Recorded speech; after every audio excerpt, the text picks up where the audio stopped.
and I was trying to control everything, but God was like, you're so funny. Body can't even listen. Even if you wanted to, body can't do it. Like the maintenance guy or whatever. And I was coming off the show, so I was getting back to a normal weight. And he goes, you look so healthy. And I remember like feeling like, oh, that means I'm getting fat. Stupid. Just so dumb.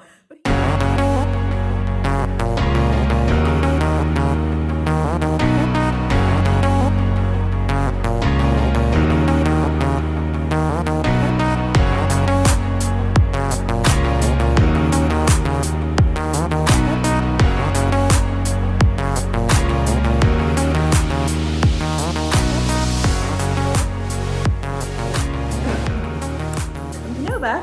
Hey guys, welcome back to another video. Today is Faith Friday, so I'm going to be talking a little bit more about the connection between faith and fitness and body dysmorphia and eating disorders and growth and spirituality and all that. So that's what I try and typically do on Fridays. So if you have not yet done so, please subscribe to this channel. You can also find me on Instagram at _coach.joe and on Facebook at Fit and Flourishing. So in today's video, we're going to go ahead and discuss she's not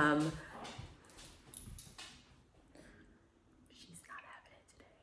We're going to go ahead and discuss the connection between body dysmorphia and faith, and I'm going to talk about my own journey a little bit, and hopefully this is helpful for you guys.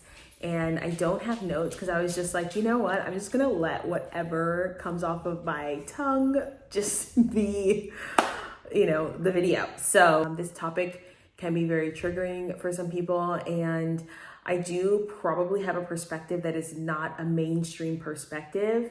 And so just know that and listen to this with an open heart and mind, because my experience is my experience. It's not everybody else's experience, and I don't necessarily need you to agree with me. This is just my sharing in case someone else is feeling something similar and they can resonate with this topic. So let's get started. So many of you know that for many, many years, I struggled with an eating disorder and body dysmorphia. And I haven't told the story on my YouTube channel, but it is on my website blog. And so if you go to fitandflourishing.com, I believe it's up there. If not, I took it down. But that's something that maybe I'll add into the videos later. If you guys want to hear about that story and my recovery and all that, you can go ahead and leave a comment in this video, and I'll make sure to add that to my queue of videos. Okay, so I would say that my eating problems, body dysmorphia problems started after I finished competing, but I think if I'm being very honest, they started way before that in childhood. They were just not manifested as strongly until I was an adult and I had more of an awareness of it.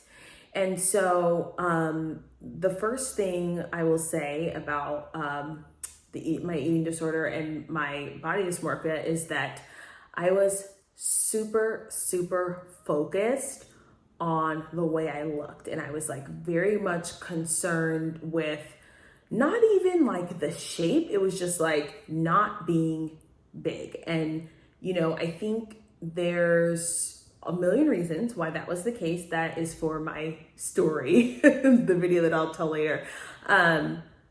But you can imagine as a child or, even in your teen years and just societal expectations and things like that, it's very easy to become self-conscious as it relates to your body. But even as a teenager, I was an athlete. So it was never wild. It was never like something that was like completely out of my control.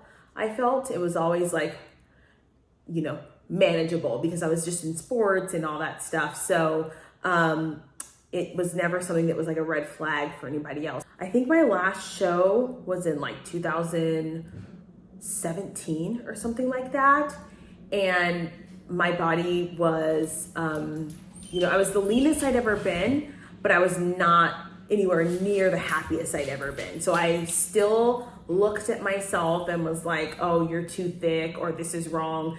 And even when I was like satisfied with the size, I was so worried about gaining weight. I was so concerned about like what I would look like if I gained 5 pounds. And that is like the essence of the body dysmorphia, where it's like, if I gained 5 pounds, to me, it was like I was going to be obese and I was just going to be this unattractive creature, which is so interesting because it's like, first of all, 5 pounds is not a lot of weight, and even on my small frame, it's not a lot of weight, but I'm like, why was I so obsessed?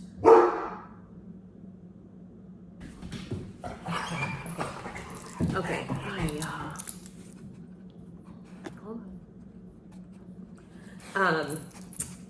it was just interesting as I reflect now, I think back, it was just interesting, that like there was this fear of like, who would I be if I wasn't this off healthy, quote unquote, person? And so that's where the body dysmorphia came in, especially because when I think about what I looked like when I was maybe 10 pounds lighter than I was now, I am now, I was still like, oh, I'm overweight. I'm like, I need to be smaller. And I think some of that is a result of competing, because once you see yourself that lean, you will never see yourself the same. Like you will always see yourself as like a little watery or a little bit thicker, because the level of leanness that it takes to compete is just so, it's extreme. So after I competed, my adrenals were pretty messed up. And that's actually when my body dysmorphia got worse,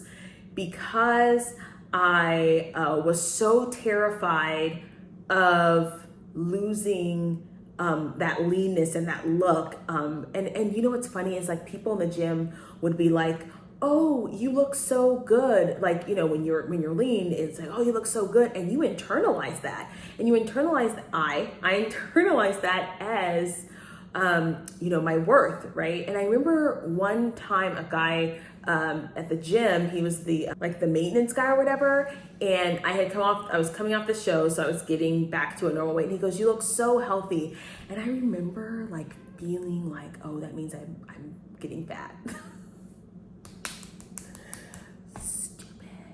Just so dumb. But he literally meant like, you look unwell and you think that you're unhealthy, but you look healthy now. Like you looking like a bobblehead at, 12% body fat is not healthy. But in my mind, I was like, oh, I'm getting fat. So it was like, okay, let me tighten up the reins on this diet and let me get lean and stuff. And my entire world revolved around being healthy. And I will not lie to you and say that some of that there are not remnants of that. There are, I think, to a degree, because society is so unhealthy that it probably feels like I'm obsessed with my health, but I think I'm more so normal than, I think our society is just out of whack. So anywho, I'm rambling a little bit, sorry guys. So anywho, I remember that guy saying that to me, and I just was like, oh, you're, I was like, oh my gosh, you're fat or whatever. Which is just so wild. But that's how the disorder works, right? It's like you need to be underweight because that is what looks good. So was going to the gym 2 hours a day, being super strict, during the week, and then doing my cheat meals on the weekend. But if we're being very honest, they're binge meals on the weekend. So like, let's just call it what it is. Call it what it is. It's an eating disorder, right? So if you're super restricted during the week and then binging on the weekends, maybe you do not have an eating disorder, but you have disordered eating. We gonna keep it a buck. So anyway, I was doing all that, and of course, because I was already in starvation mode, that's not like a real term, but you know what I mean. My body was already, just my metabolism was just messed up. My adrenals were shot. I didn't have a period for years. At some point I started to exercise and the weight was just piling on. I got to a point where I was like, okay, there is something wrong. Number one, there's something wrong with my body in terms of my metabolic health and my adrenals. And number two, there's something wrong up here, because I cannot live my life so obsessed with the way I look. This cannot be healthy. And so at this point in my life, I was like 178. This is like when I was living in Korea. And I started listening to a lot of podcasts and a lot of like healthy eating and recovery stuff, right? And I think at that time too, I can't remember if I had done it when I was in Korea, but when I came back, I was doing online therapy too. And I had a Christian counselor because I did want that. And there were some things that I think God revealed to me through all of this that was happening, and kind of helped me sort of shape the way that I view fitness and view myself today. So let's get into that. So I was listening to a podcast called Focus on the Family, and on the podcast there was like Miss America from whatever, I don't know, the 1980s or something, and she was talking about how for a lot of women, we think, okay, well, once I get the man, I'll be happy. Once I get the perfect body, I'll be happy. If I could just get this XYZ, have this hairstyle, have these clothes, have this bag, I'll be happy. And body dysmorphia is a spin-off for that. At least it was for me. It was like, well, I'll be satisfied when I have this body and I can keep it. And anything that is not that is just not what I want. And I was very scared to not have that. And on the podcast, she says, women always, we have this thing where we think, well, when I get a guy, I'll be happy. When I have this, I'll be happy. When I have that, I'll be happy. When my body looks like this, I'll be happy. And especially her being in pageants, that's a huge thing, right? Like being fit and healthy, that an image and all that stuff, you can imagine what those girls are going through. And so she said, but the reality is nobody, no thing will make you happy except Jesus, because you're really in bondage to all of those things. And ding, ding, ding, ding, ding, ding, ding, ding, ding, ding, ding. I was like, oh, I get it. I am in bondage to the way that I look. And if you so people who are very honest with themselves, women who are honest with themselves, and even men, if you sit down and think about it, you will admit that you are in bondage. Because think about it, you get up, the first thing you do is you get on the scale or you look at your abs and you go, oh my gosh, do I have abs? Do I have? And not from a place of like general data, it's from a place of like, if my scale does not go down, I am ruined for the day. Like bondage. All the bondage, right? And then it's like, okay, well, what can I eat today to make sure my weight stays the same? And so all you're focused on is weight, food, exercise. So do you even have the joy and freedom of life that does not even involve food? What about just like enjoying not having food in your brain or exercise?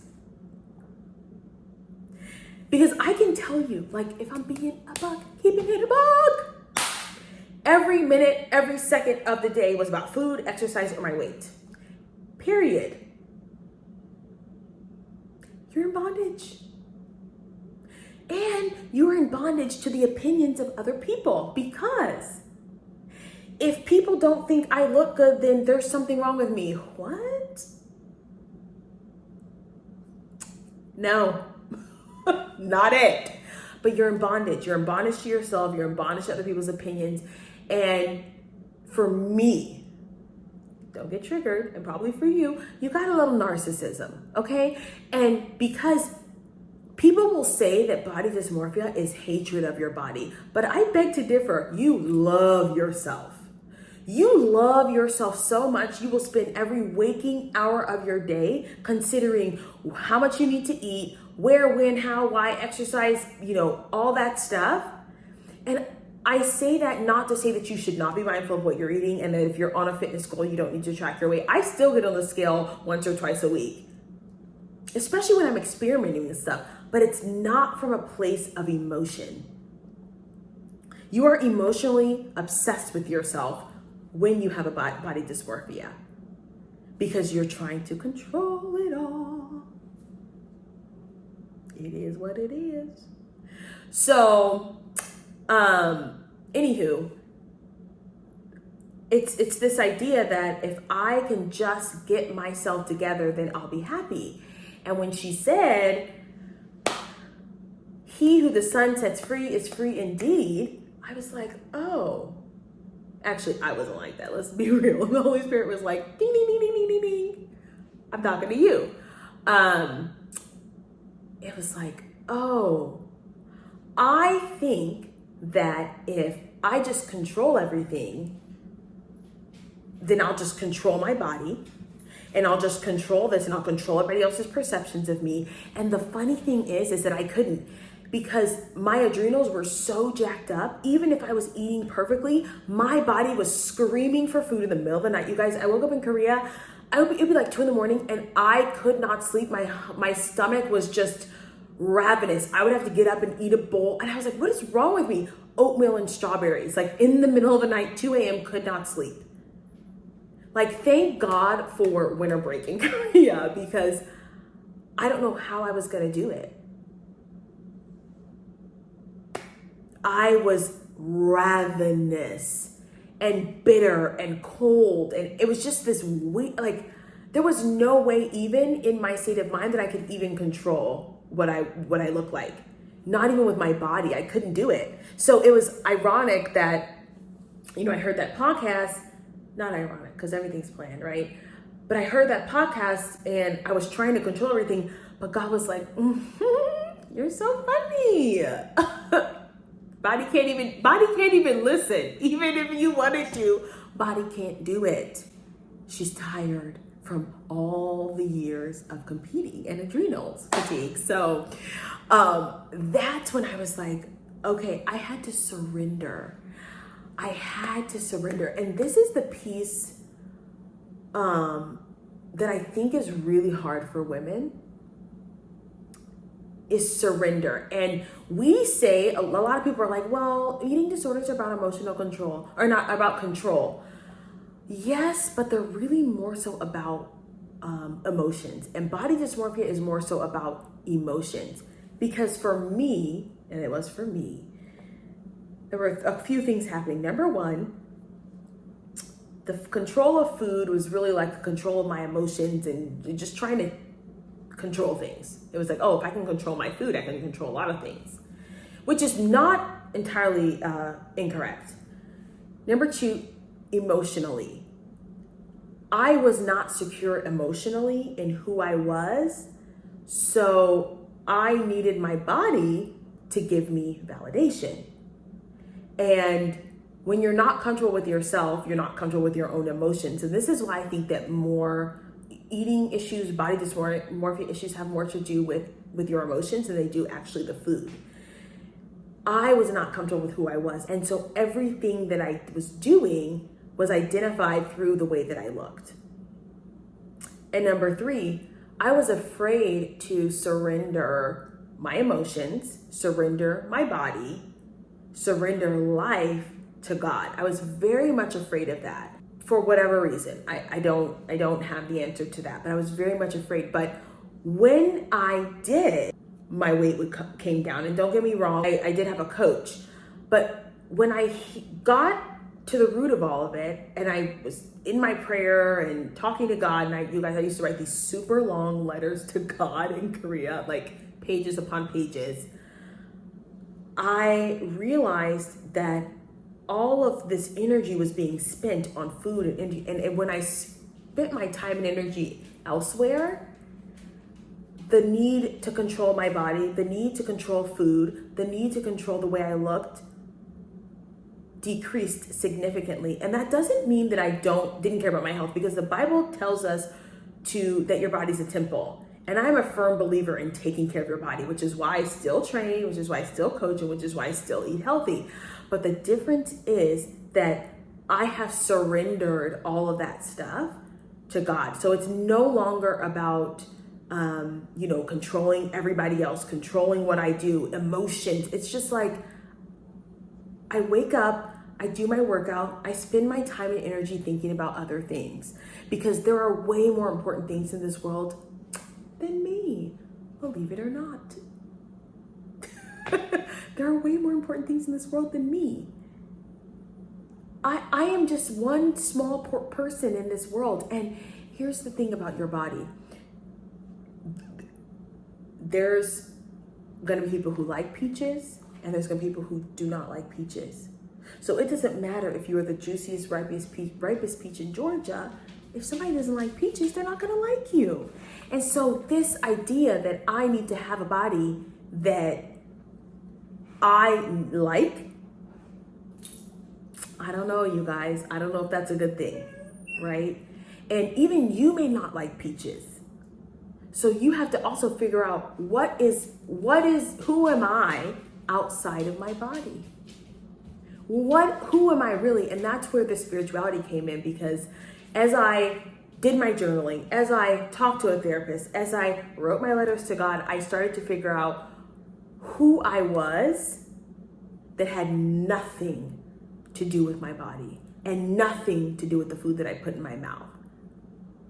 And so that identity switch that you have to make from I am my body, I am a trainer, I am this, I'm that, bondage. And you guys, this is a super simplified version of everything, but the questions that I asked myself during this process, number one and most importantly, was who am I outside of my body? What kind of person do I want to be? If I want to be disciplined, be disciplined. If I want to be healthy, be healthy. And what will happen if people don't like me? People don't like my body. What's gonna happen? Am I gonna die? No. I'll be all right. And what will happen if I give up control? Not self-control, but control. So just something to think about, you guys. I hope this video is kind of all over the place, but I was like, let me just tell this story because I think it's important. And I think a lot of people struggle with body dysmorphia and they don't really talk about it. And they don't talk about the obsession with themselves that is problematic and it's taking over their life. So yeah, if you enjoyed this video, I'm sorry it's kind of long, please let me know in the comment section or give it a like. And yeah, I'll see you guys in the next one. Bye guys.